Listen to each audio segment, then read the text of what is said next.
Morning না কি বলবো জানি না।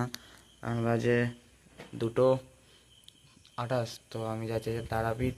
চলো সেখানে যাই, একটুখানি বাকি, তারপর আমরা ঢুকে যাব তারাপীঠে।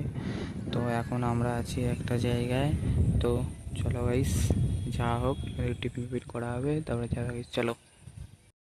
বলেছিলাম যে আমরা তারাপীঠ এসেছি, এটা আমার বোন হয়। তো তো এখন খেতে যাচ্ছি, মানে মায়ের প্রসাদ। এরপরে 4টের সময় পুজো দেবো।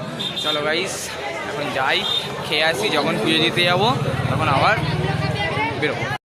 তো আমি এখন বেরিয়েছি। তো এখন বাজে বিকাল হয়ে গেছে, 5:37 বাজে মানে। তো পুজো যাওয়ার মধ্যে বেরিয়েছি, রেডি হয়ে বসে আছি, কিন্তু এদিকে জল হচ্ছে বলে যেতে পারছি না। তো গাইস চলো যাই সেখানে। তো সেখানে নাকি ফোন নিয়ে এলাকা করেনি, তো আমি বাইরে দিয়ে ভিডিও করে দেখাবো। চলো গাইস যাই এবার, চলো।